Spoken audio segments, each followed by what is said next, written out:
대통령은 부정하라! 대통령은 배신자다! 대통령은 부정하라! 대통령은 배신자다! 대통령은 부정하라!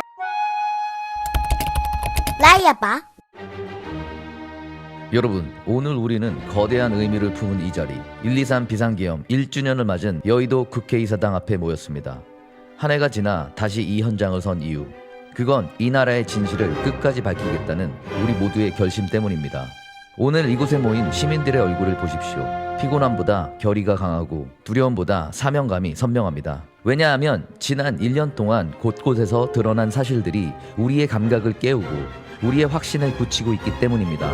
여러분, 지금 대한민국의 정치 현실은 어디로 향하고 있습니까? 국민이 눈을 바라보는 정치인이 있습니까? 외부의 압력 앞에서 고개를 든 정치인이 있습니까? 많은 국민들이 느끼고 있습니다.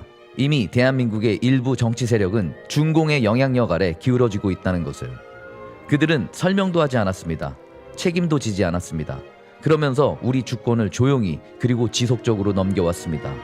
대한민국이 지켜야 할 가장 기본적인 가치조차 지켜내지 못한 그 결과가 지금의 혼란이고 지금의 위기입니다.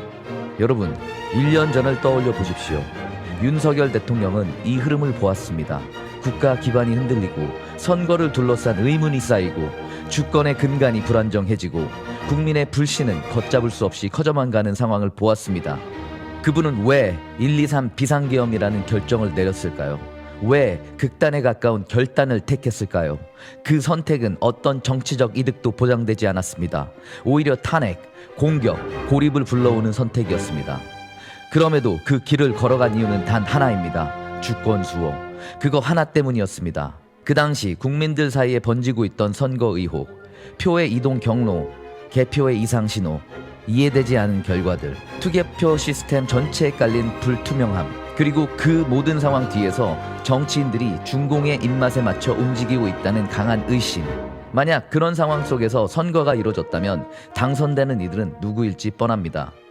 그들은 대한민국의 법을 지키는 이들이 아니라 외부의 지시를 따르는 종속적 정치 세력이 됩니다. 그 이후에는 어떤 일이 벌어질까요? 그들은 입법, 사법, 행정을 차례로 잠식합니다. 그리고 우리의 주권은 조용히 외부 세력의 손에 넘어가게 됩니다. 그래서 대통령은 헌법이 준 칼을 꺼낼 수밖에 없었던 것입니다. 헌법 제77조. 국가가 위협받는 순간 대통령에게는 나라를 지켜낼 책임과 권한이 주어집니다. 그날 윤석열 대통령님은 그 책임을 이행하셨습니다. 그것이 바로 123입니다.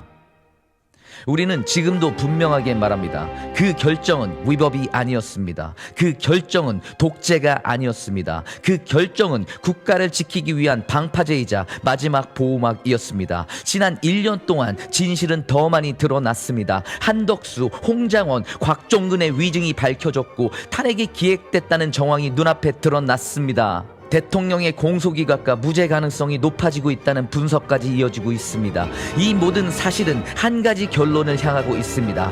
123은 나라를 살리기 위한 결단이었다는 것입니다. 여러분, 지난 1년 동안 누가 나섰습니까? 언론은 침묵했고 정치권은 회피했고 기득권은 입을 닫았습니다. 그런데 누가 거리로 나왔습니까? 바로 우리가 나왔습니다. 청년들이 눈을 떴습니다. 젊은 세대가 스스로 자료를 찾기 시작했고 스스로 공부했고 스스로 외치기 시작했습니다. 청년들이 지금 이 나라의 진실을 가장 빠르게 이해하고 가장 빠르게 행동하고 있습니다. 그래서 우리는 세 번째로 민주당사에 갔습니다. 왜 갔습니까? 그 이유는 단 하나입니다. 사법부, 행정부, 입법부를 장악한 세력에게 제대로 된 재판을 받아라, 이 말을 전하기 위해서였습니다. 그리고 이번에는 국민의힘 당사까지 향합니다. 왜냐하면 국민의힘 일부 의원들은 투쟁은커녕 우파의 기반을 흔들고 있기 때문입니다. 장동혁 대표가 싸우려 할 때 흔들어댔고 지금은 비상계엄 사과를 요구하기까지 하고 있습니다. 우리는 이렇게 말합니다. 사과는 없다. 사과할 이유도 없다. 123은 나라를 지키기 위한 방패였다. 그리고 그 방패를 들었던 대통령을 우리는 부끄러워하지 않는다. 지난주 많은 국민들의 삭발과 단식이 시작됐습니다. 그러나 국민의힘 일부 의원들은 투쟁 대신 분열을 선택했습니다. 그렇다면 누가 바로 잡아야 합니까?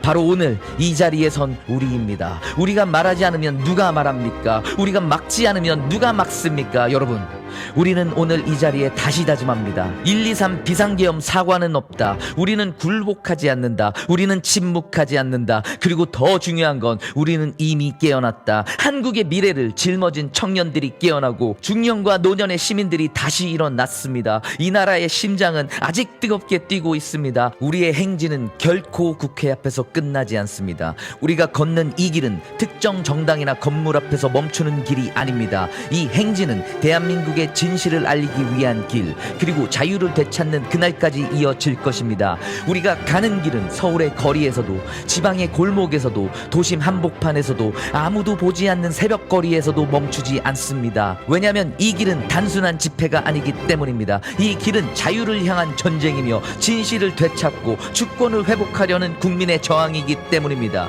우리는 지난 1년 동안 너무 많은 진실을 목격했습니다. 부정할 수 없는 증언들, 감출 수 없는 위증들, 가릴 수 없는 탄핵 기획의 그림자, 그리고 그 모든 뒤에 숨어있는 거대한 배후까지.